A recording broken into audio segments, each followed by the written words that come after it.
Hello everyone, ਸਵਾਗਤ ਹੈ ਤੁਹਾਡਾ ਸਾਰਿਆਂ ਦਾ ਸਾਡੇ ਅੱਜ ਦੇ ਇਸ ਕਰੰਟ ਅਫੇਅਰਸ ਦੇ ਸੈਸ਼ਨ ਦੇ ਵਿੱਚ। And before we start with today's discussion, ਤੁਹਾਡੇ ਸਾਰਿਆਂ ਲਈ ਇੱਕ ਅਨਾਊਂਸਮੈਂਟ ਹੈ। As many of you guys are demanding for live sessions, because ਇਸ ਤੋਂ ਪਹਿਲਾਂ ਅਸੀਂ ਕਰੰਟ ਅਫੇਅਰਸ ਤੇ ਲਾਈਵ ਸੈਸ਼ਨਸ ਕੰਡਕਟ ਕਰਦੇ ਸੀ, ਬਟ ਵਿੱਚ ਦੀ ਕੁਝ ਕਾਰਨਾਂ ਕਰਕੇ ਸਾਨੂੰ ਰਿਕਾਰਡਡ ਲੈਕਚਰ ਪ੍ਰੋਵਾਈਡ ਕਰਨੇ ਪਏ ਤੁਹਾਨੂੰ। So this is going to be our last recorded lecture in this series of current affairs, and from the coming Sunday we are going to provide you with a live session and a weekly live session। ठीक है जी, ਆਪਾਂ every Sunday ਤੁਹਾਨੂੰ minimum 3 hours ਦੀ ਜਾਂ 2.5 hours ਕਹਿ ਲਓ, ਤੁਹਾਨੂੰ ਜਿੰਨਾ ਵੀ time ਹੋਊ ਉਹਦੇ 'ਚ ਆਪਾਂ ਪੂਰੇ ਵੀਕ ਦੇ ਜੋ ਵੀ ਸਾਡੇ ਕਰੰਟ ਅਫੇਅਰਸ ਇੰਪੋਰਟੈਂਟ ਟੌਪਿਕਸ ਹੋਣਗੇ ਉਹਨਾਂ ਨੂੰ ਕਵਰ ਕਰਾਂਗੇ। ਤੇ ਉਹਦੀਆਂ ਟਾਈਮਿੰਗਸ ਹੋਣਗੀਆਂ ਜੀ ਈਵਨਿੰਗ 5:30 to 8:30। ਠੀਕ ਹੈ ਜੀ, ਮਤਲਬ ਮੈਕਸਿਮਮ 5:30 to 8:30 ਇਸ ਟਾਈਮ ਦੇ ਵਿੱਚ ਆਪਾਂ ਉਹਨਾਂ ਆਪਣੇ ਸੈਸ਼ਨਸ ਨੂੰ ਬਾਈਂਡ ਅਪ ਕਰਨ ਦੀ ਕੋਸ਼ਿਸ਼ ਕਰਿਆ ਕਰਾਂਗੇ। ਜੋ ਸਾਡੇ ਇੰਪੋਰਟੈਂਟ ਟੌਪਿਕਸ ਪੂਰੇ ਵੀਕ ਦੇ ਹੋਣਗੇ, ਤੁਹਾਨੂੰ ਇੱਕ ਕੰਸੋਲੀਡੇਟਡ ਫਾਰਮ ਦੇ ਵਿੱਚ ਸਾਰਾ ਜੋ ਕਰੰਟ ਅਫੇਅਰ ਸਾਡੇ ਲਈ ਰੈਲੇਵੈਂਟ ਨੇ ਉਹ ਪ੍ਰੋਵਾਈਡ ਕੀਤੇ ਜਾਣਗੇ, both in English as well as in Punjabi, ਜਿਵੇਂ ਅਸੀਂ ਪਹਿਲਾਂ ਕਰਦੇ ਸੀ। ਸੋ ਇਹ ਸਾਡੀ ਰਿਕਾਰਡਡ ਲੈਕਚਰਸ ਜੋ ਸਾਡੇ ਚੱਲ ਰਹੇ ਨੇ ਉਹ ਸੀਰੀਜ਼ ਦੇ ਵਿੱਚ ਲਾਸਟ ਲੈਕਚਰ ਅੱਜ ਦਾ।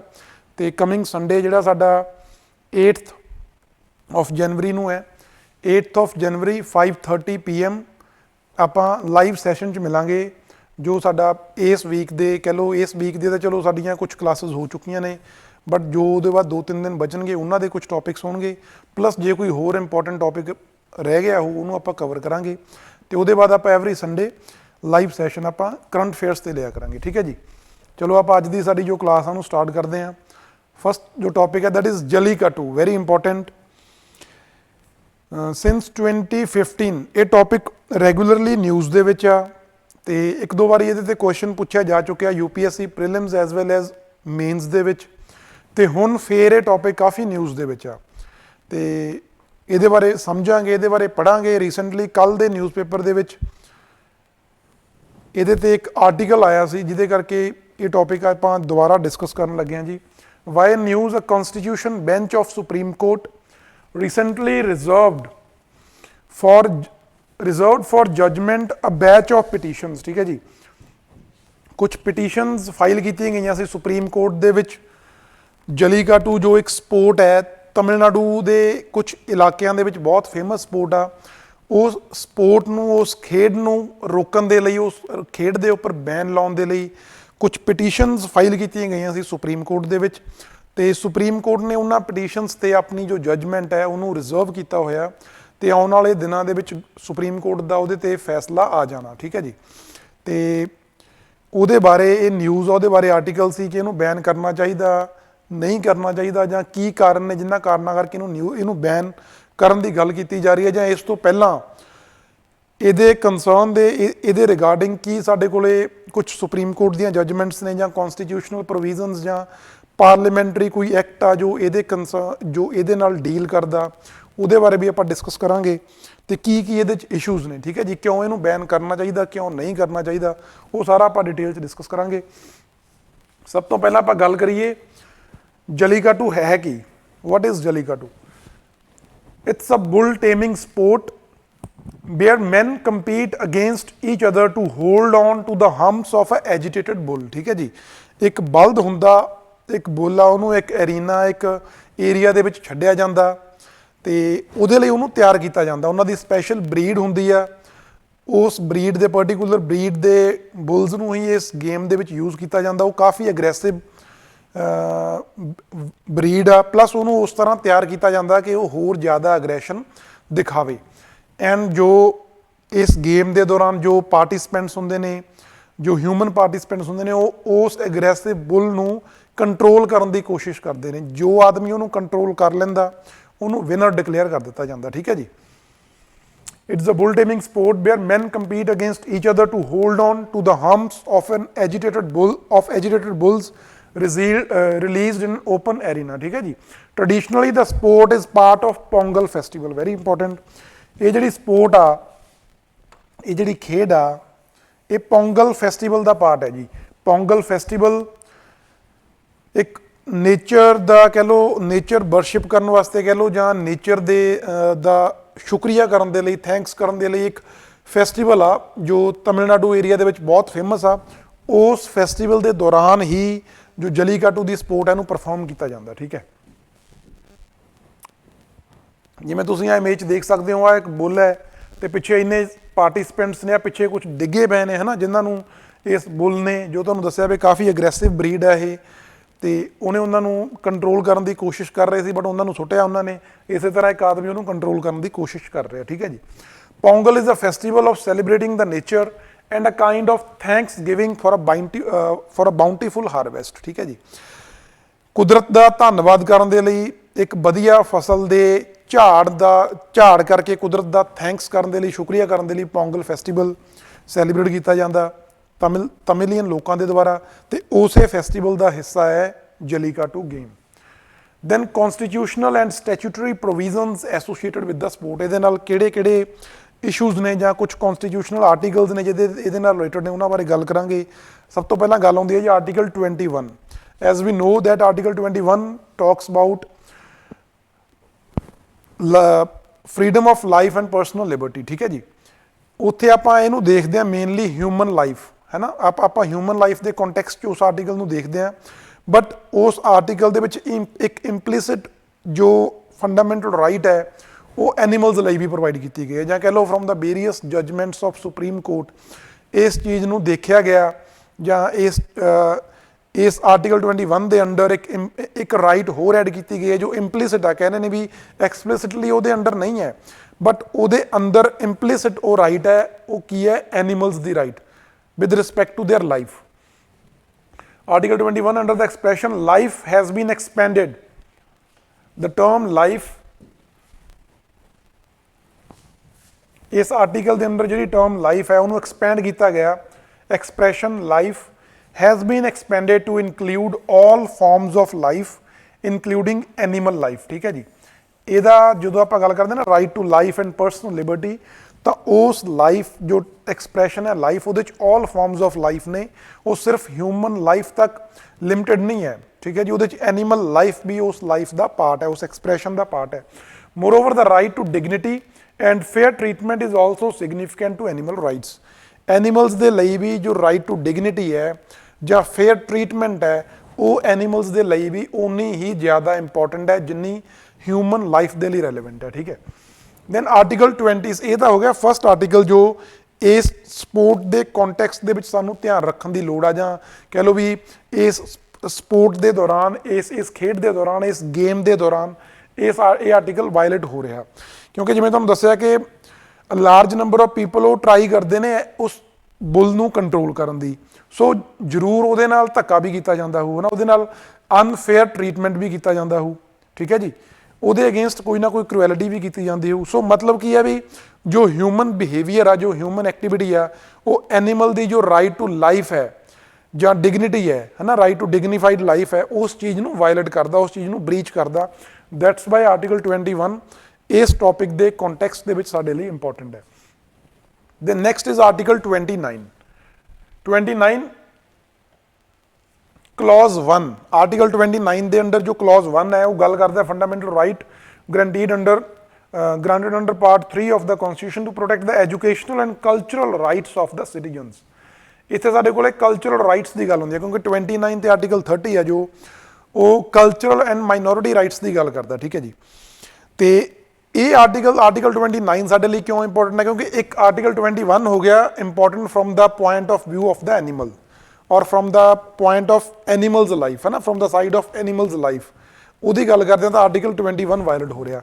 ਬਟ ਜਦੋਂ ਆਰਟੀਕਲ 29 ਦੀ ਗੱਲ ਕਰ ਰਹੇ ਹਾਂ, ਕਿਉਂਕਿ ਜਿਹੜੀ ਗੇਮ ਆ ਇਹ ਗੇਮ ਤਮਿਲੀਅਨ ਪੀਪਲ ਦੇ ਕਲਚਰ ਦਾ ਪਾਰਟ ਆ, ਉਹਨਾਂ ਦੇ ਹੈਰੀਟੇਜ ਦਾ ਪਾਰਟ ਆ। ਸੋ ਜੇ ਇਸ ਗੇਮ ਦੇ ਉੱਪਰ ਅਸੀਂ ਬੈਨ ਲਾ ਰਹੇ ਹਾਂ ਜਾਂ ਬੈਨ ਡਿਮਾਂਡ ਕਰ ਰਹੇ ਹਾਂ, ਤਾਂ ਉੱਥੇ ਅਸੀਂ ਕਹਿ ਸਕਦੇ ਹਾਂ ਕਿ ਉਹਨਾਂ ਦਾ ਆਰਟੀਕਲ 29 ਹੈ ਜੋ ਤਮਿਲੀਅਨਸ ਦਾ, ਉਹ ਵੀ ਕਿਤੇ ਨਾ ਕਿਤੇ ਵਾਇਲੇਟ ਹੋ ਰਿਹਾ, ਜਿਹੜਾ ਉਹਨਾਂ ਨੂੰ ਉਹ ਬਰੀਚ ਹੋ ਰਿਹਾ, ਜਿਹੜਾ ਉਹਨਾਂ ਨੂੰ ਉਹਨਾਂ ਦੀਆਂ ਕਲਚਰਲ ਰਾਈਟਸ ਨੂੰ ਪ੍ਰੋਟੈਕਟ ਕਰਨ ਦਾ ਇੱਕ ਅਧਿਕਾਰ ਦਿੰਦਾ ਹੈ। ਠੀਕ ਹੈ ਜੀ। Then next is article 48। Article 48 as we know is under directive principles of state policy, DPSPs ਦੇ ਅੰਡਰ ਆ।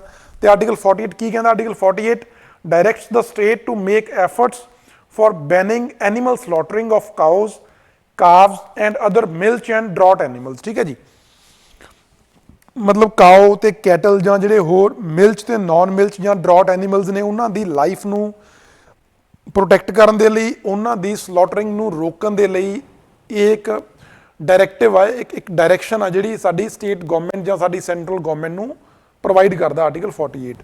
Although it's not justifiable, it's not enforceable as the part 3, ਕਿਉਂਕਿ ਉਹ ਆਪਣੇ ਕੋਲੇ ਜੇ ਪਾਰਟ 3 ਨੂੰ ਵਾਇਲੇਟ ਕਰਦੇ ਆ ਜਾਂ ਉਹਨੂੰ ਇੰਪਲੀਮੈਂਟ ਨਹੀਂ ਕੀਤਾ ਜਾਂਦਾ ਤਾਂ ਸਾਡੇ ਕੋਲੇ ਰਾਈਟ ਹੈ ਕਿ ਅਸੀਂ ਕੋਰਟ ਦੇ ਵਿੱਚ ਡਾਇਰੈਕਟਲੀ ਸੁਪਰੀਮ ਕੋਰਟ ਜਾ ਕੇ ਉਹਦੀ ਇੰਪਲੀਮੈਂਟੇਸ਼ਨ ਦੀ ਮੰਗ ਕਰ ਸਕਦੇ ਹਾਂ। ਬਟ ਜੇ DPSPs ਜਾਂ ਫੰਡਾਮੈਂਟਲ ਡਿਊਟੀਜ਼ ਨੂੰ ਇੰਪਲੀਮੈਂਟ ਨਹੀਂ ਕੀਤਾ ਜਾ ਰਿਹਾ ਤਾਂ ਉਹਦੇ ਅਗੇਂਸਟ ਸਾਡੇ ਕੋਲੇ ਰੈਮੀਡੀਜ਼ ਨਹੀਂ ਹੈ ਅਨਲੈਸ ਉਹਨਾਂ ਨੂੰ ਕਿਸੇ ਲਾਅ ਦੇ ਨਾਲ ਅਸੀਂ ਇਨਫੋਰਸ ਕੀਤਾ ਹੋਇਆ। ਠੀਕ ਹੈ ਜੀ। Then article 51 clause A sub clause G, ਇਹ ਆਰਟੀਕਲ ਕੀ ਕਹਿੰਦਾ ਹੈ? ਇਹ ਸਾਡੀ ਇੱਕ ਫੰਡਾਮੈਂਟਲ ਡਿਊਟੀ ਆ ਜਿਹਦੇ ਅੰਡਰ ਸਿਟੀਜ਼ਨਸ ਨੇ ਜੋ ਇੰਡੀਆ ਦੇ, ਉਹਨਾਂ ਨੇ ਸਾਡੇ ਇਨਵਾਇਰਨਮੈਂਟ ਨੂੰ, ਸਾਡੀਆਂ ਫੋਰੈਸਟਸ ਨੂੰ, ਸਾਡੇ ਲੇਕਸ ਨੂੰ, ਸਾਡੇ ਐਨੀਮਲਸ ਨੂੰ ਤੇ ਹੋਰ ਵੀ ਜੋ ਫਾਰਮਸ ਆਫ ਲਾਈਫ ਨੇ ਅਰਥ ਦੇ ਉੱਪਰ ਉਹਨਾਂ ਨੂੰ ਪ੍ਰੋਟੈਕਟ ਕਰਨਾ ਇਹਨਾਂ ਸਾਡੇ ਸਿਟੀਜ਼ਨਸ ਦੀ ਡਿਊਟੀ ਹੈ। It's a fundamental duty of every citizen to safeguard and improve the natural environment including forests, lakes, rivers and animals. This was added by 42nd constitutional amendment। ਇਹ जो 51 clause A sub clause G article ਆ ਇਹ 42nd amendment ਦੇ ਨਾਲ add ਕੀਤਾ ਗਿਆ ਸੀ ਜਿਹਦੇ under citizens ਨੇ ਇਨਵਾਇਰਨਮੈਂਟ ਨੂੰ ਤੇ ਹੋਰ ਰਿਲੇਟਡ ਜੋ ਆਸਪੈਕਟਸ ਨੇ ਉਹਨਾਂ ਨੂੰ ਪ੍ਰੋਟੈਕਟ ਕਰਨਾ, ਉਹਨਾਂ ਨੂੰ ਸੇਫਗਾਰਡ ਕਰਨਾ। ਠੀਕ ਹੈ ਜੀ। ਸੋ ਜੇ ਅਸੀਂ ਐਨੀਮਲ ਦੇ ਅਗੇਂਸਟ ਮਿਸਬਿਹੇਵ ਕਰ ਰਹੇ ਹਾਂ, ਉਹਨਾਂ ਨੂੰ ਅਨਫੇਅਰ ਟਰੀਟਮੈਂਟ ਉਹਨਾਂ ਦੇ ਨਾਲ ਕਰ ਰਹੇ ਹਾਂ, ਦੈਟ ਮੀਨਸ ਅਸੀਂ article 51 clause A sub clause G ਨੂੰ ਵਾਇਲੇਟ ਕਰ ਰਹੇ ਹਾਂ। ਠੀਕ ਹੈ ਜੀ। ਬਟ ਇਹ ਇਨਫੋਰਸੇਬਲ ਨਹੀਂ ਹੈ, ਤਾਂ ਜੇ ਆਪਾਂ ਇਹਨੂੰ ਬਰੀਚ ਕਰ ਰਹੇ ਹਾਂ, ਇਹਦੀ ਉਲੰਘਣਾ ਕਰ ਰਹੇ ਹਾਂ ਤਾਂ ਕੋਈ ਕਿਸੇ ਤਰ੍ਹਾਂ ਦਾ ਕੋਈ ਕਹਿ ਲਓ ਉਹ ਉਸ ਚੀਜ਼ ਨੂੰ ਅਫੈਂਸ ਨਹੀਂ ਮੰਨਿਆ ਜਾਊ ਕਿਉਂਕਿ ਉਹਦੇ ਲਈ ਕੋਈ ਲਾਅ ਨਹੀਂ ਹੈ।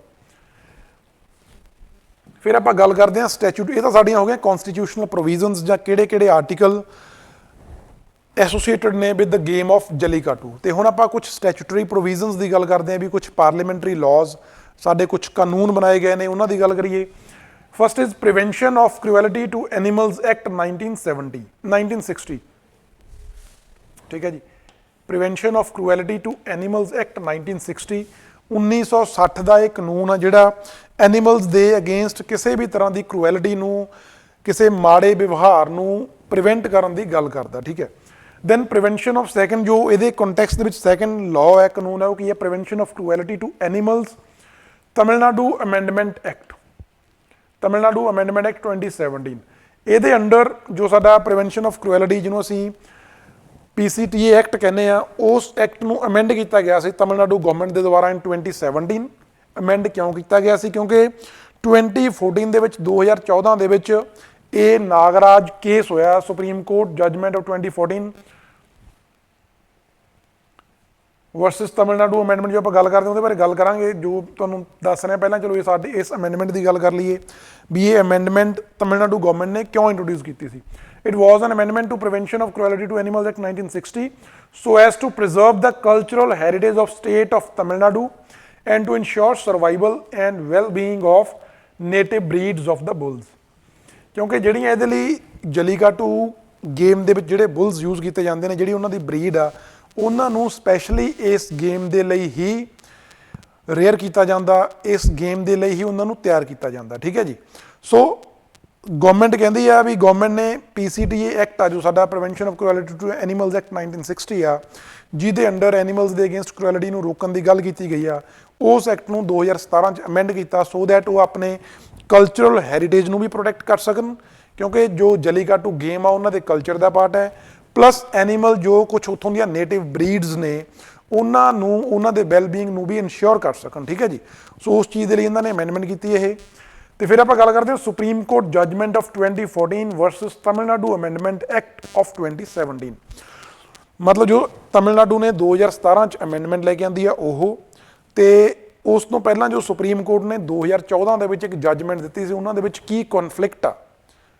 ਜੇ ਸੁਪਰੀਮ ਕੋਰਟ ਨੇ ਪਹਿਲਾਂ ਇਹਦੇ ਉੱਪਰ ਇੱਕ ਜਜਮੈਂਟ ਦੇ ਰੱਖੀ ਆ ਤਾਂ ਹੁਣ ਦੁਬਾਰਾ ਜਜਮੈਂਟ ਦੇਣ ਦਾ ਕਾਰਨ ਕੀ ਹੈ? ਕਿ ਉਸ ਜੱਜਮੈਂਟ ਨੂੰ ਪ੍ਰੋਪਰਲੀ ਇੰਪਲੀਮੈਂਟ ਨਹੀਂ ਕੀਤਾ ਗਿਆ ਜਾਂ ਉਹਦੇ 'ਚ ਕੋਈ ਹੋਰ ਇਸ਼ੂ ਹੈ ਨਾ, ਉਹਨਾਂ ਕਰਕੇ ਹੀ ਇਹਨਾਂ ਦੇ ਵਿੱਚ ਕਨਫਲਿਕਟ ਦੇਖਿਆ ਜਾ ਰਿਹਾ, ਜਿਹਦੇ ਕਰਕੇ ਹੁਣ ਦੁਬਾਰਾ ਤੋਂ ਇਹ ਚੀਜ਼ ਨਿਊਜ਼ ਦੇ ਵਿੱਚ ਹੈ।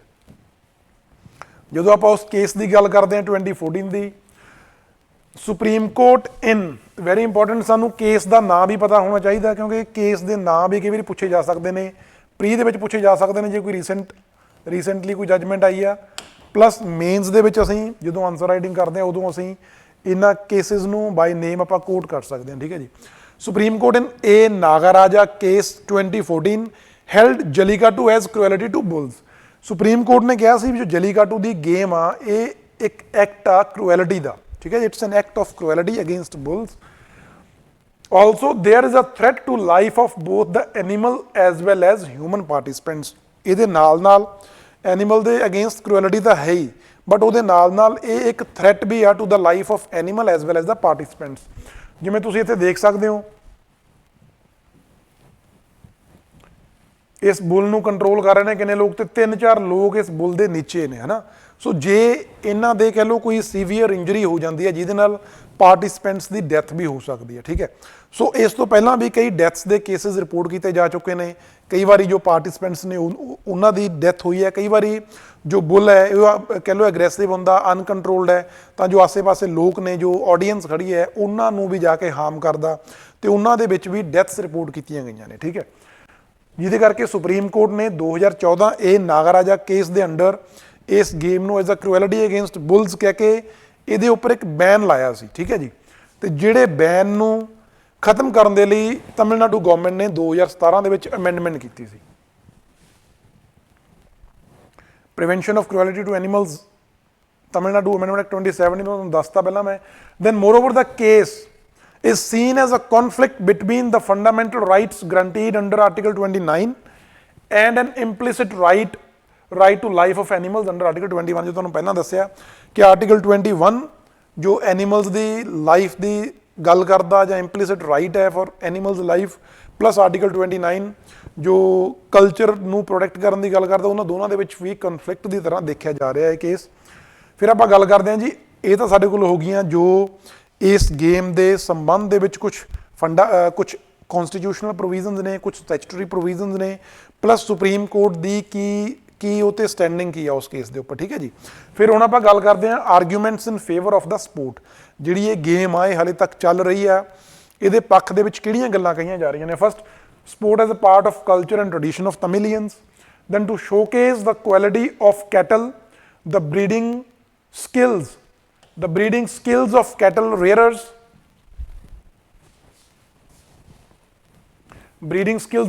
rearers, and centrality of cattle to the state's agrarian economy, ਠੀਕ ਹੈ ਜੀ। ਮਤਲਬ ਇਹਦੇ 'ਚ ਆਪਾਂ ਉੱਥੋਂ ਦੇ ਕਲਚਰ ਦਾ, ਟ੍ਰੈਡੀਸ਼ਨ ਦੀ ਗੱਲ ਕਰਦੇ ਹਾਂ, ਫਿਰ ਆਪਾਂ ਬਰੀਡਸ ਸ਼ੋਕੇਸ ਕਰਦੇ ਹਾਂ, ਜੋ ਕੁਆਲਿਟੀ ਆਫ ਕੈਟਲ ਆ ਉਹਨੂੰ ਸ਼ੋਕੇਸ ਕਰਨ ਦੀ ਗੱਲ ਕਰ ਰਹੇ ਹਾਂ। ਦੈਨ ਅਸੀਂ ਗੱਲ ਕਰਦੇ ਹਾਂ ਜੋ ਕੈਟਲ ਰੀਅਰਰਸ ਨੇ ਉਹਨਾਂ ਦੀਆਂ ਕੈਪੇਬਿਲਿਟੀਜ਼, ਉਹ ਕਿਸ ਤਰ੍ਹਾਂ ਆਪਣੀਆਂ ਬਰੀਡਸ ਨੂੰ ਤਿਆਰ ਕਰਦੇ ਨੇ, ਉਹਦੀ ਗੱਲ ਕਰਦੇ ਹਾਂ। ਦੈਨ ਇਸ ਕੈਟਲ ਦੀ ਉੱਥੋਂ ਦੀ ਐਗਰੇਰੀਅਨ ਇਕੋਨਮੀ ਨੂੰ ਕੀ ਇੰਪੋਰਟੈਂਸ ਆ। ਸੋ ਉਹਨਾਂ ਚੀਜ਼ਾਂ ਕਰਕੇ ਕਹਿੰਦੇ ਵੀ ਇਸ ਚੀਜ਼ ਨੂੰ ਕੰਟੀਨਿਊ ਕਰਨਾ ਚਾਹੀਦਾ, ਜਿਹਦੇ ਨਾਲ ਜੋ ਸਾਡੀ ਉੱਥੋਂ ਦੀ ਤਮਿਲੀਅਨ ਐਗਰੋ ਇਕੋਨਮੀ ਆ ਜਾਂ ਸੁਸਾਇਟੀ ਆ ਜਾਂ ਉੱਥੋਂ ਦੀਆਂ ਜੋ ਰੀਅਰਿੰਗ ਉਹਨਾਂ ਦੀਆਂ ਕੈਪੈਸਿਟੀਜ਼ ਨੇ, ਕੈਪੇਬਿਲਿਟੀਜ਼ ਨੇ, ਉਹਨਾਂ ਨੂੰ ਸ਼ੋਕੇਸ ਕਰਨ ਦਾ ਤਰੀਕਾ ਹੈ ਇੱਕ ਇਹ। Then for agrarian communities like Thevars and Maravars, jallikattu is one of the few markers of their social standing, ਠੀਕ ਹੈ ਜੀ।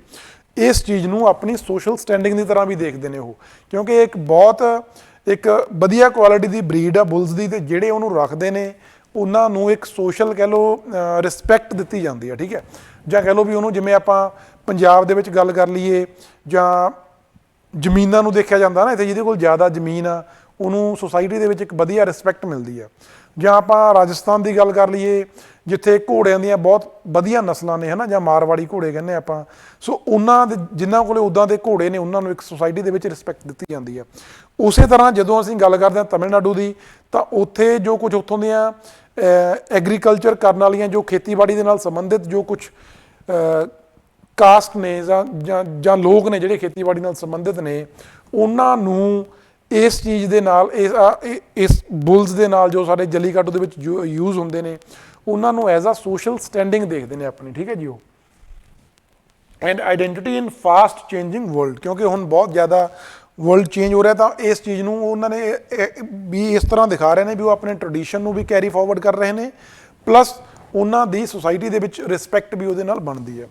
It is an act of cultural resistance to urban modernity, ਇਹਨੂੰ cultural resistance against urban modernity ਵੀ ਦੇਖਿਆ ਜਾ ਰਿਹਾ ਹੈ, ਕਿਉਂਕਿ ਜਿਵੇਂ ਜਿਵੇਂ ਅਰਬਨਾਈਜੇਸ਼ਨ ਹੋ ਰਹੀ ਹੈ ਉਹਦੇ ਨਾਲ ਨਾਲ ਸਾਡੇ ਟ੍ਰੈਡੀਸ਼ਨ, ਸਾਡੇ ਕਲਚਰ ਦੇ ਵਿੱਚ ਚੇਂਜਸ ਆ ਰਹੀਆਂ ਨੇ। ਬਟ ਜਲੀਕੱਟੂ ਗੇਮ ਨੂੰ ਜੇ ਉਹ ਚੱਲ ਰਹੀ ਹੈ ਲਗਾਤਾਰ, ਤਾਂ ਉਹਨੂੰ ਕਲਚਰ ਐਜ਼ ਅ ਰੈਜ਼ਿਸਟੈਂਸ ਦੇਖਿਆ ਜਾ ਰਿਹਾ ਅਗੇਂਸਟ ਅਰਬਨ ਮੋਡਰਨਿਟੀ, ਵੀ ਅਰਬਨ ਜੋ ਅਰਬਨਾਈਜੇਸ਼ਨ ਹੋ ਰਹੀ ਹੈ ਉਹਦੇ ਅਗੇਂਸਟ ਇੱਕ ਰੈਜ਼ਿਸਟੈਂਸ। ਠੀਕ ਹੈ ਜੀ। ਦੈਨ ਆਰਗੂਮੈਂਟਸ ਅਗੇਂਸਟ, ਜਿਹੜੇ ਸਾਡੇ ਕੋਲ ਹੋ ਗਏ ਉਹਦੇ ਕੀ, ਉਹਦੇ ਫੇਵਰ 'ਚ ਕੀ ਕੀ ਆਰਗੂਮੈਂਟਸ ਨੇ। ਦੈਨ ਆਪਾਂ ਗੱਲ ਕਰ ਲਈਏ ਆਰਗੂਮੈਂਟਸ ਅਗੇਂਸਟ ਇਟ, ਜਿਵੇਂ ਆਪਾਂ ਦੇਖਿਆ ਵੀ threat to life of both animal and the participants. Then number of cases where deaths have been reported in the recent past. Then the cases of cruelty against animals, as the bulls are beaten, harassed, poked and jumped on by a number of participants, ਕਿਉਂਕਿ ਜੋ bulls ਇਹਦੇ 'ਚ use ਕੀਤੇ ਜਾਂਦੇ ਨੇ ਉਹਨਾਂ ਦੇ against ਵੀ ਇਲ treatment, miss treatment ਕੀਤਾ ਜਾਂਦਾ, ਉਹਨਾਂ ਨੂੰ ਕੁੱਟਿਆ ਜਾਂਦਾ, ਉਹਨਾਂ ਨੂੰ ਕਈ ਵਾਰੀ ਕਹਿ ਲਓ ਕੁਛ ਲਿਕਰ ਵਗੈਰਾ ਜਾਂ ਹੋਰ ਇੱਦਾਂ ਦੇ ਇਲੀਸਿਟ ਜੋ ਡਰਿੰਕਸ ਨੇ ਉਹ ਪ੍ਰੋਵਾਈਡ ਕੀਤੇ ਜਾਂਦੇ ਨੇ, ਸੋ ਦੈਟ ਉਹ ਜ਼ਿਆਦਾ ਅਗਰੈਸਿਵਲੀ ਬਿਹੇਵ ਕਰਨ, ਜੋ ਉਹਨਾਂ ਦੀ ਹੈਲਥ ਦੇ ਲਈ ਵਧੀਆ ਨਹੀਂ ਹੈ। ਠੀਕ ਹੈ ਜੀ। ਸੋ ਇਹ ਕੁਛ ਇਹਦੇ ਅਗੇਂਸਟ ਪੁਆਇੰਟਸ ਨੇ। ਸੋ ਹੁਣ ਸੁਪਰੀਮ ਕੋਰਟ ਆਪਣੀ ਜਜਮੈਂਟ ਦਊਗਾ ਤੇ ਉਹਦੇ ਬਾਅਦ ਦੇਖੋ ਇਹਦੇ ਕੀ, ਉਹਦੀਆਂ ਆਊਟਕਮਸ ਕੀ ਹੁੰਦੀਆਂ ਨੇ। ਪਲੱਸ ਆਪਾਂ ਇਹਦੇ ਕਨਕਲੂਡ ਕਰਨ ਦੇ ਵਿੱਚ ਆਪਾਂ ਲਿਖ ਸਕਦੇ ਹਾਂ ਵੀ ਚਲੋ ਜਿਹੜੀ ਚੀਜ਼ ਦਾ ਸਾਡੀ ਹਿਊਮਨਸ ਨੂੰ, ਹਿਊਮਨ ਲਾਈਫ ਨੂੰ, ਸਾਡੀ ਐਨੀਮਲ ਲਾਈਫ ਨੂੰ ਥ੍ਰੈਟ ਆ, ਉਹਨੂੰ ਜੇ ਅਸੀਂ ਉਸ ਟ੍ਰੈਡੀਸ਼ਨ ਨੂੰ ਅਸੀਂ ਚੇਂਜ ਵੀ ਕਰ ਸਕਦੇ ਹਾਂ, ਬਿਕੋਜ਼ ਜੋ ਟ੍ਰੈਡੀਸ਼ਨ ਆ, ਜੋ ਕਲਚਰ ਆ, it can change with the time. ਠੀਕ ਹੈ ਜੀ। ਆਪਾਂ ਜਿਵੇਂ ਆਪਾਂ ਦੇਖੀਏ ਵੀ ਇਸ ਤੋਂ ਪਹਿਲਾਂ ਆਪਾਂ ਗੱਲ ਕਰਦੇ ਹਾਂ ਸਤੀ ਪ੍ਰਥਾ ਦੀ, ਹੈ ਨਾ। ਇੰਡੀਆ ਦੇ ਵਿੱਚ ਸਤੀ ਜੋ ਪ੍ਰੈਕਟਿਸ ਆ ਉਹ ਬਹੁਤ ਜ਼ਿਆਦਾ ਪ੍ਰੈਵਲੈਂਟ ਸੀ, ਬਟ ਵਿਦ ਚੇਂਜਿੰਗ ਟਾਈਮਸ ਉਹਦੇ ਅਗੇਂਸਟ ਰੈਜ਼ਿਸਟੈਂਸ ਡਿਵੈਲਪ ਹੋਈ। ਫਸਟ ਉਹਦੇ ਅਗੇਂਸਟ ਆਵਾਜ਼ ਜਿਵੇਂ ਰਾਜਾ ਰਾਮ ਮੋਹਨ ਰਾਏ ਨੇ ਆਵਾਜ਼ ਉਠਾਈ, ਪਲੱਸ ਉਹਨੂੰ ਹੋਰ ਉਹਨਾਂ ਨੇ ਸਪੋਰਟ ਕੀਤੀ ਲੋਕਾਂ ਨੇ, ਜਿਹਦੇ ਨਾਲ ਹੌਲੀ ਹੌਲੀ ਸਤੀ ਪ੍ਰਥਾ ਦੀ ਜਿਹੜੀ ਸਤੀ ਦੀ ਜਿਹੜੀ ਪ੍ਰੈਕਟਿਸ ਸੀ ਉਹ ਖਤਮ ਹੋ ਗਈ। ਪਹਿਲਾਂ ਉਹ ਸਾਡੇ culture the part C, but ਜਿਵੇਂ ਪਤਾ ਲੱਗਿਆ ਕਿ ਉਹ ਹਿਊਮਨ ਲਾਈਵਸ ਨੂੰ, ਜਿਵੇਂ ਕਹਿ ਲਓ ਵੀ ਸਾਡੀਆਂ ਜੋ ਹਿਊਮਨ ਵੈਲਿਊਜ਼ ਨੇ, ਹੈ ਨਾ, ਜਾਂ ਆਪਾਂ ਜੋ ਕੁਛ ਨੈਚੁਰਲ ਲਾਜ਼ ਨੇ ਉਹਨਾਂ ਦੇ ਅਗੇਂਸਟ ਆ, ਤਾਂ ਉਸ ਚੀਜ਼ ਨੂੰ ਰੋਕਿਆ ਵੀ ਗਿਆ ਤੇ ਉਸ ਕਲਚਰ ਨੂੰ, ਉਸ ਟ੍ਰੈਡੀਸ਼ਨ ਨੂੰ ਰੋਕਿਆ ਗਿਆ ਤੇ ਸਾਡੇ ਕਲਚਰ ਨੂੰ ਚੇਂਜ ਕੀਤਾ ਗਿਆ। ਸੋ ਉਸੇ ਤਰ੍ਹਾਂ ਇਹਦੇ 'ਚ ਵੀ ਆਪਾਂ ਜੇ ਇਹਦੇ ਇੰਨੇ ਸਾਨੂੰ ਥ੍ਰੈਟਸ ਨੇ ਐਨੀਮਲਸ ਨੂੰ, ਹਿਊਮਨਸ ਨੂੰ, ਤਾਂ ਇਹਨੂੰ ਆਪਾਂ ਚੇਂਜ ਕਰ ਸਕਦੇ ਹਾਂ, ਸਾਨੂੰ ਚੇਂਜ ਕਰ ਦੇਣਾ ਚਾਹੀਦਾ। ਜਾਂ ਜੇ ਨਹੀਂ ਕਰਨਾ ਚਾਹੀਦਾ ਤਾਂ ਆਪਾਂ ਕਿਵੇਂ ਇਹਨੂੰ ਥੋੜ੍ਹਾ ਬਹੁਤ ਹੋਰ ਮੋਡਰੇਟ ਕਰ ਸਕਦੇ ਹਾਂ, ਕੀ ਇਹਦੇ 'ਚ ਸਾਨੂੰ ਚੇਂਜਸ, ਕੀ ਸਾਨੂੰ ਸੇਫਗਾਰਡਸ ਹੋਰ ਲਿਆਉਣੇ ਚਾਹੀਦੇ ਨੇ। ਸੋ ਉਹ ਚੀਜ਼ਾਂ ਵੀ ਅਸੀਂ ਕਹਿ ਸਕਦੇ ਹਾਂ। ਜਿਵੇਂ ਤੁਸੀਂ ਦੇਖਿਆ ਕਿ ਜਿਹੜੇ ਪਾਰਟਿਸਪੈਂਟਸ ਨੇ ਉਹਨਾਂ ਨੇ ਕਿਸੇ ਤਰ੍ਹਾਂ ਦੇ ਕੋਈ ਸੇਫਗਾਰਡਸ, ਕੋਈ ਹੈਡ ਗੇਅਰਸ ਜਾਂ ਕੋਈ ਪ੍ਰੋਟੈਕਸ਼ਨ ਕਿਸੇ ਤਰ੍ਹਾਂ ਦੀ ਨਹੀਂ ਲੈਤੀ ਹੋਈ। ਸੋ ਉੱਦਾਂ ਦੀਆਂ ਚੀਜ਼ਾਂ ਵੀ ਆਪਾਂ ਇੰਟਰੋਡਿਊਸ ਕਰ ਸਕਦੇ ਹਾਂ ਜੇ ਇਹਨੂੰ ਇੱਕੋਦਮ ਖਤਮ ਨਹੀਂ ਕਰਨਾ ਚਾਹੁੰਦੇ। ਤੇ ਫਿਰ ਸਾਡਾ ਜੋ ਨੈਕਸਟ ਟੌਪਿਕ ਹੈ that is Savitri Bai Phule, very important. ਇਹ ਜਦੋਂ ਅਸੀਂ ਹਿਸਟਰੀ ਪੜ੍ਹਦੇ ਹਾਂ ਤਾਂ ਉਹਦੇ 'ਚ ਇੱਕ ਟੌਪਿਕ ਆਉਂਦਾ ਜੀ ਸੋਸ਼ਲ ਰਿਫਾਰਮਰਸ, ਹੈ ਨਾ, ਸੋਸ਼ਲ ਰਿਫਾਰਮ ਮੂਵਮੈਂਟਸ। ਉਹਨਾਂ ਦੇ ਵਿੱਚ ਜਦੋਂ ਆਪਾਂ ਰਿਫਾਰਮਰਸ ਦੀ ਗੱਲ ਕਰਦੇ ਹਾਂ ਤਾਂ ਸਾਵਿਤਰੀ ਬਾਈ ਫੂਲੇ, ਜੋਤੀ ਰਾਓ ਫੂਲੇ, ਉਹਨਾਂ ਦਾ ਇੱਕ ਇੰਪੋਰਟੈਂਟ ਪਲੇਸ ਆ ਸਾਡੀ ਹਿਸਟਰੀ ਦੇ ਵਿੱਚ, ਸਾਡੇ ਪੇਪਰ ਲਈ ਵੀ ਇੰਪੋਰਟੈਂਟ ਆ। ਤੇ ਇਹ ਹੁਣ ਨਿਊਜ਼ ਦੇ ਵਿੱਚ ਕਿਉਂ ਆ? Because January 3 marks the birth anniversary of 19th century Indian social reformer who worked in the field of women education, very important। Savitri Bai Phule ਨੇ ਵਿਮਨ ਐਜੂਕੇਸ਼ਨ ਦੇ ਲਈ ਬਹੁਤ ਕੰਮ ਕੀਤਾ। ਠੀਕ ਹੈ ਜੀ। ਸ਼ੀ ਵਾਜ਼ ਬੋਰਨ ਇਨ ਮਾਲੀ ਕਮਿਊਨਿਟੀ ਇਨ ਮਹਾਰਾਸ਼ਟਰਾ। ਕਿਹੜੀ ਸਟੇਟ ਨੂੰ ਬਿਲੋਂਗ ਕਰਦੇ ਨੇ ਉਹ? She belong to Maharashtra and married to Jyoti Rao Phule at the age of 9, very important. Jyoti Rao Phule ਜੋ ਹੋਰ ਬਹੁਤ ਇੰਪੋਰਟੈਂਟ ਇੱਕ ਸਾਡੇ ਸੋਸ਼ਲ ਰਿਫਾਰਮਰ ਨੇ, ਉਹਨਾਂ ਦੇ ਨਾਲ ਸਾਵਿਤਰੀ ਬਾਈ ਫੂਲੇ ਦੀ 9 ਸਾਲ ਦੀ ਏਜ ਦੇ ਵਿੱਚ ਮੈਰਿਜ ਹੋ ਜਾਂਦੀ ਹੈ, ਬਿਕੋਜ਼ ਉਸ ਟਾਈਮ ਤੇ ਚਾਈਲਡ ਮੈਰਿਜਸ ਬਹੁਤ ਪ੍ਰੈਵਲੈਂਟ ਸੀ ਇੰਡੀਆ ਦੇ ਵਿੱਚ। ਠੀਕ ਹੈ। Then she along with Jyoti Rao Phule started school for girls in Poona in 1848, India's first school for women started by Indians। ਜਦੋਂ ਅਸੀਂ ਗੱਲ ਕਰਦੇ ਹਾਂ ਕਿ ਇੰਡੀਆ ਦੇ ਵਿੱਚ ਵਿਮਨ ਦੇ ਲਈ ਜਿਹੜਾ ਸਕੂਲ ਸਟਾਰਟ ਕੀਤਾ ਗਿਆ, ਜੋ ਇੰਡੀਅਨਸ ਨੇ ਸਟਾਰਟ ਕੀਤਾ, ਉਹ ਕਿਹਨਾਂ ਨੇ ਸਟਾਰਟ ਕੀਤਾ ਸੀ? ਉਹ ਸਟਾਰਟ ਕੀਤਾ ਸੀ ਜੋਤੀ ਰਾਓ ਫੂਲੇ ਐਂਡ ਸਾਵਿਤਰੀ ਬਾਈ ਫੂਲੇ, ਜੋ 1848 ਦੇ ਵਿੱਚ ਪੂਨਾ ਵਿਖੇ ਸਟਾਰਟ ਹੋਇਆ ਸੀ, ਮਹਾਰਾਸ਼ਟਰ। ਠੀਕ ਹੈ ਜੀ। Then Shri published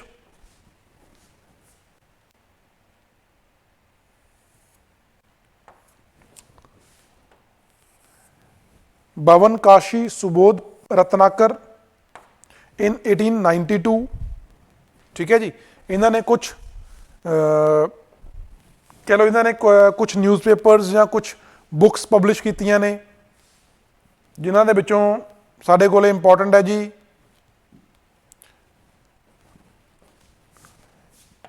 Kavya Ratan in 1854, then Bhavan Kashi Subodh Ratnakar in 1892. Then to raise awareness about women's rights, she started Mahila Seva Mandal in 1852. Very important. ਇਹਨਾਂ ਬਾਰੇ ਕੁਝ ਇੰਪੋਰਟੈਂਟ ਫੈਕਟਸ ਨੇ ਜਿਹੜੇ ਸਾਨੂੰ ਪਤਾ ਹੋਣੇ ਚਾਹੀਦੇ ਨੇ। ਵਨ ਇਜ਼ ਮਹਿਲਾ ਸੇਵਾ ਮੰਡਲ ਸਟਾਰਟਡ ਇਨ 1852 ਬਾਈ ਸਾਵਿਤਰੀ ਬਾਈ ਫੂਲੇ। ਕਾਹਦੇ ਲਈ ਸੀ? ਵਿਮਨ ਰਾਈਟਸ ਦੇ ਰਿਗਾਰਡਿੰਗ ਅਵੇਅਰਨੈਸ ਜਨਰੇਟ ਕਰਨ ਦੇ ਲਈ ਇਹਨਾਂ ਨੇ ਸਟਾਰਟ ਕੀਤਾ ਸੀ। ਠੀਕ ਹੈ ਜੀ, ਇਹਦਾ ਹੋ ਗਿਆ ਜੋਤੀਰਾਓ ਫੂਲੇ ਸਾਵਿਤਰੀ ਬਾਈ ਫੂਲੇ ਬਾਰੇ। ਦੈਨ ਆਪਾਂ ਮਹਾਤਮਾ ਜੋਤੀਰਾਓ ਫੂਲੇ ਬਾਰੇ ਗੱਲ ਕਰ ਲਈਏ। He was also an important social reformer in Indian history. He, along with his wife, spearheaded a path-breaking work towards women education, then empowerment, women education and empowerment, then towards ending caste and gender-based discrimination. ठीक है जी, इन्होंने caste based जो discrimination हो रहा सी ਉਹਦੇ against भी आवाज़ चुकी, plus women education ਤੇ women rights ਦੀ ਗੱਲ ਕੀਤੀ ਹੈ, very important. Then major publications of Jyotirao Phule, Tritya Ratna, Gulamgiri. ਠੀਕ ਹੈ ਜੀ, ਇਹ ਦੋ ਇੰਪੋਰਟੈਂਟ ਇਹਨਾਂ ਦੇ ਪਬਲੀਕੇਸ਼ਨਸ ਨੇ। One is Tritiya Ratna, another one is Gulamgiri. Then in 1873 they have started ਸਤਿਆ ਸੋਧਕ ਸਮਾਜ। ਇਹ ਕਾਹਦੇ ਲਈ ਸੀਗਾ ਜੀ? It advocated for social changes that went against prevalent traditions. ਜੋ ਉਸ ਟਾਈਮ ਤੇ ਕੁਝ ਟ੍ਰੈਡੀਸ਼ਨਸ ਚੱਲ ਰਹੇ ਸੀ, ਜਿਵੇਂ ਆਪਾਂ ਕਹਿੰਦੇ ਆ ਵੀ ਜੈਂਡਰ ਬੇਸਡ ਵਾਇਲੈਂਸ ਸੀ, ਜਾਂ ਜਿਵੇਂ ਕਾਸਟ ਡਿਸਕ੍ਰਿਮੀਨੇਸ਼ਨ ਸੀ, ਜਾਂ ਵਿਮਨ ਨੂੰ ਐਜੂਕੇਸ਼ਨ ਦੀ ਰਾਈਟ ਨਹੀਂ ਸੀ, ਵਿਡੋ ਮੈਰਿਜ ਨਹੀਂ ਸੀ, ਹੈ ਨਾ। ਉਹਨਾਂ ਚੀਜ਼ਾਂ ਦੇ ਅਗੇਂਸਟ ਇਹਨਾਂ ਨੇ ਆਵਾਜ਼ ਚੁੱਕੀ। ਉਸ ਆਵਾਜ਼ ਚੁੱਕਣ ਦੇ ਲਈ ਇਹਨਾਂ ਨੇ ਸਤਿਆ ਸੋਧਕ ਸਮਾਜ ਇੱਕ ਨਵੀਂ ਆਰਗੇਨਾਈਜੇਸ਼ਨ ਤਿਆਰ ਕੀਤੀ ਮਹਾਰਾਸ਼ਟਰ ਦੇ ਵਿੱਚ। ਦੋਨਾਂ ਨੇ Jyotirao Phule and Savitri Bai Phule, and talked of economical weddings, intercaste marriages, eradication of child marriages and widow marriage. ਕਿਉਂਕਿ ਇਹਨਾਂ ਦੀ ਖੁਦ ਚਾਈਲਡ ਮੈਰਿਜ ਹੋਈ ਸੀ, ਤੇ ਚਾਈਲਡ ਮੈਰਿਜ ਸਾਡੀ ਸੁਸਾਇਟੀ ਤੇ ਇੱਕ ਕਹਿ ਲਓ ਕਲੰਕ ਹੈ ਜੋ ਅੱਜ ਵੀ ਚੱਲਦਾ ਆ ਰਿਹਾ। ਤੇ ਉਸ ਟਾਈਮ ਤੇ ਇਹਨਾਂ ਨੇ ਉਹਦੇ ਅਗੇਂਸਟ ਆਵਾਜ਼ ਚੁੱਕੀ ਸੀ, ਤੇ ਕਾਫੀ ਹੱਦ ਤੱਕ ਉਹਨੂੰ ਉਹਦੇ ਲਈ ਕਹਿ ਲਓ ਕੁਝ ਐਕਟਸ ਬਾਅਦ ਚੋਂ ਪਾਸ ਹੋਏ ਨੇ। ਤੇ ਹਲੇ ਵੀ ਕਿਤੇ in the pockets of our country child marriages ਬਹੁਤ ਪ੍ਰੈਵਲੈਂਟ ਨੇ, ਜਿਨ੍ਹਾਂ ਨੂੰ ਹੋਰ ਜ਼ਿਆਦਾ ਕਹਿ ਲਓ ਰੋਕਣ ਦੀ ਸਾਨੂੰ ਲੋੜ ਹੈ। ਸੋ ਇਹ ਸਭ ਕੁਝ ਸਾਡੇ ਜੋਤੀਰਾਓ ਫੂਲੇ ਐਂਡ ਸਾਵਿਤਰੀ ਬਾਈ ਫੂਲੇ ਜੀ ਬਾਰੇ ਸੀ। ਤੇ ਇਹ ਸਾਡਾ ਅੱਜ ਦੀ ਕਲਾਸ ਦੇ ਇੰਪੋਰਟੈਂਟ ਟੌਪਿਕ ਸੀ। ਤੇ ਹੁਣ ਨੈਕਸਟ ਆਪਾਂ ਸੰਡੇ ਨੂੰ 5:30 ਵਜੇ ਇਨ ਦਾ ਈਵਨਿੰਗ ਆਪਾਂ ਲਾਈਵ ਸੈਸ਼ਨ ਦੇ ਵਿੱਚ ਮਿਲਾਂਗੇ, ਜਿੱਥੇ ਆਪਾਂ ਜੋ ਸਾਡੇ ਹੋਰ ਕਰੰਟ ਅਫੇਅਰਸ ਦੇ ਕੁਝ ਇੰਪੋਰਟੈਂਟ ਟੌਪਿਕਸ ਹੋਣਗੇ ਉਹ ਡਿਸਕਸ ਕਰਾਂਗੇ। ਠੀਕ ਹੈ ਜੀ, ਥੈਂਕ ਯੂ ਵੈਰੀ ਮਚ।